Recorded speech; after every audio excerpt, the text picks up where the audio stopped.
ఏమైనా 8:30కి కుదరదన్నా నేను మంచిగా మాట్లాడుతున్నా. నేనేమన్నా కాంగ్రెస్ ఎమ్మెల్యే మీరు అనుకుని బయట మాట్లాడుతున్నామో బీజేపీ ఎమ్మెల్యే ఈ ప్రభుత్వం గురించి ఇంత గొప్పగా ఎందుకు చెప్తున్నారు.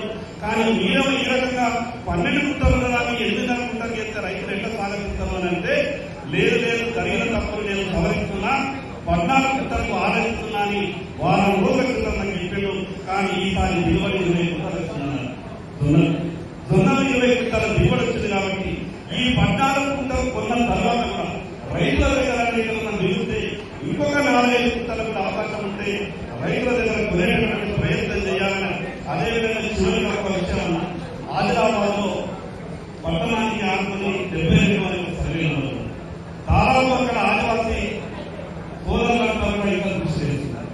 అది ప్రభుత్వ భూమి అని ఒక పక్క ప్రభుత్వం బాధిస్తుంది, మరో పక్క కొందరు మతాలు రియల్ ఎస్టేట్ వాళ్ళను ఇది మామూలు కోట్లలో నేనేమంటారంటే మీరు వెంటనే కోర్టులో కేసున్నది, మీరు కోర్టుకు అక్కడికి రేపు ప్రభుత్వ భూమి అయితే ఎవరికి రూపాయలు నష్టపరిహారం అవసరం లేదు. ప్రైవేట్ భూమిని హైకోర్టు జడ్జిమెంట్ ఇస్తే దానికి మీరు కాంపెన్సేషన్ ఇస్తామని కోర్టుకు అక్కడికి వెళ్తే దాన్ని క్లియర్ అవుతుంది. కాబట్టి సీతక్క చేతుల జిల్లా ఇన్ఛార్జ్ మంత్రి సీతక్క అయితే ఆ ఆదివాసులంతా కూడా సంతోషపడి ఈ సంవత్సరాల నుంచి పరిష్కారం మా సమస్య పరిష్కారం లేదని వాళ్ళంతా రాష్ట్రంలో ఉన్నారు. కాబట్టి మీరు వెంటనే ఇద్దరు కలిసి జిల్లా కలెక్టర్ గారికి ఆదేశాల వల్ల హైకోర్టు ప్రభుత్వ భూమి అనుకున్నారు. కానీ ప్రభుత్వ భూమి అయినా కాకపోయినా రేపు కోర్టు ఏ నిర్ణయం తీసుకున్నా కూడా దానికి మీరు కట్టుబడి ఉంటాం. అప్పటి వరకు ఈ భూమి పేదలకు ప్రభుత్వమైన విధంగా ఇళ్ల పట్టాలు ఇవ్వాల్సిందిగా మిమ్మల్ని విజ్ఞప్తి చేస్తూ మరొకసారి పేరున ఈ కార్యక్రమంలో పాల్గొన్నటువంటి మీ అందరికీ కూడా ప్రత్యేక ధన్యవాదాలు తెలియజేస్తున్నాను. విజ్ఞప్తి చేస్తున్నాను. అదేవిధంగా మీ అందరూ పత్రికా పెట్టుకున్నారు. నేను ఈ విషయం అందరిలో కూడా మీరు ప్రస్తావిస్తున్నారు. వాళ్ళు కూడా పేదవాళ్ళు ఉన్నారు. వాళ్ళకు చాలీసాలను జీతాలతో వాళ్ళు పత్రికా పెడుతూ వాళ్ళ జీవితాలను పనంగా పెట్టి వాళ్ళు వార్తలు రాస్తున్నటువంటి వాళ్ళకు కనీసం ఇళ్ల సైడ్ అవుట్ సైడ్ వరకు గత ప్రభుత్వం దరఖాస్తు పెట్టుకున్నారు. మీకు వాళ్ళ ద్వారా విజ్ఞప్తి చేస్తా ఉన్నాను.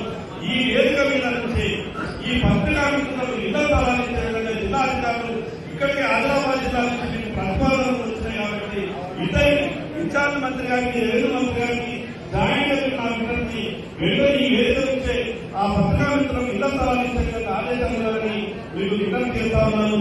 ఇంకోటన్నా మీకు ప్రత్యేక విజ్ఞప్తి చేస్తా ఉన్నాను. ప్రభుత్వం ఆర్థిక ఇబ్బందులు చాలా విషయాలు తెలుసు. కాబట్టి ప్రజల తరఫున చాలా విషయాలు అడగాలనుకుంటుంది. మరొక ఆర్థిక శాఖ ముఖ్య కార్యదర్శి చాలా ఉపాధులు సార్ దగ్గరికి పోతాయి. పోయి సార్ దగ్గరికి పోయాలంటే నాకు సార్ ముఖం చూసిన తర్వాత ఏం అడగాలంటే అక్కడ ఉన్నటువంటి పరిస్థితి ఎంత ఘోరంటే గత 10 ఏళ్ళు పరిపాలించిన ప్రభుత్వ పాపమా మిగతా వాళ్ళ శాపమా అని చెప్పగాని ఈ ఆర్థిక పరిస్థితి ఎంత ఘోరం ఉన్నప్పటికీ రైతులకు సంబంధించినటువంటి ఫసల్ బీమా విషయం గతంలో సమావేశంలో ప్రత్యేకంగా చెప్పారు. కాబట్టి రైతులు ఈ భూభారాన్ని చట్టాలు చేసినా మిగతా చేసినా ఒక పక్క మంచి కార్యక్రమం చేస్తున్నట్టు ప్రభుత్వాలు మనస్ఫూర్తిగా. కానీ రైతులకు సంబంధించినటువంటి విషయం ఈ ఫసల్ బీమా ప్రభుత్వానికి పెద్ద భారంగా ఉన్నాయి. 100 కోట్ల రూపాయలలో ప్రభుత్వం 1000 కోట్ల రూపాయల నష్టాన్ని నుంచి తగ్గించుకునేటువంటి అవకాశం ఉంది. కాబట్టి గొప్ప ఆలోచనతో నరేంద్ర మోడీ గారి పథకాన్ని ప్రవేశపెట్టింది. ఈ రోజు భారతదేశంలో ఎన్నో రాష్ట్రాలు ఫసల్ బీమా చేసుకుని పాయచంద్ర మామయ్య రాజ్యాంగం అంటారు. కానీ రైతుల మనసులో ఉన్నటువంటి మాటన్న తొందరగా హైదరాబాద్ తర్వాత మిగతా ఖర్చులను తగ్గించుకుని మా ఆదిలాబాద్ జిల్లాలో ప్రభుత్వ తక్కువని మాత్రం నేను కానీ కొందరు బ్యాంకు అధికార ఖర్చులు ఉన్నారు. ఈ రాష్ట్రంలో ఏ అభివృద్ధి నష్టపోయేదో లేదో తెలియదు. కానీ నా అసెంబ్లీలో మహారాష్ట్ర బ్యాంకు సంబంధించినటువంటి రైతులు దాదాపు 80% మంది రైతులకు రుణమాఫీ కావాలి. దీని మీద ప్రత్యేక చర్యలు తీసుకోవాలా.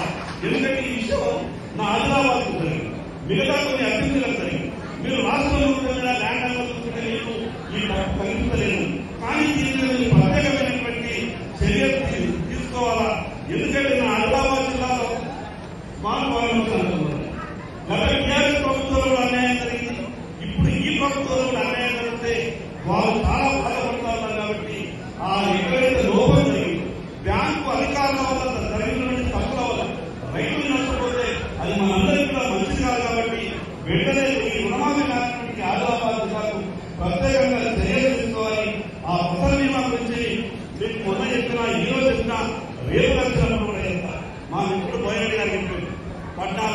ఉన్నారని. అంతేకాదు మిత్రులు శంకరన్న మొన్న అసెంబ్లీలో అడిగారు, మళ్ళీ ఒక చీటీ ఇచ్చారు. శంకరన్నతో పాటు రాష్ట్రంలో అనేక మంది శాసనసభ్యులు మా విలేకరు మిత్రుల గురించి వారి ఇళ్ల స్థలాల గురించి అడుగుతున్నారు. తప్పకుండా ఇది కోర్టు పరిధిలో కొన్ని ఇబ్బందులు ఉన్నాయి. అది ఎలా పరిష్కరించవచ్చో పాజిటివ్ గా పరిష్కరించే దిశలో మన ప్రభుత్వం మీకు కూడా న్యాయం చేసే విధంగా మన ప్రభుత్వం ఆలోచిస్తుంది. అది అతి కొద్ది రోజుల్లోనే ఆ శుభవార్త కూడా మీడియా మిత్రులు కూడా తెలియజేస్తాం. చిట్ట చివరిగా ఇది మారుమూల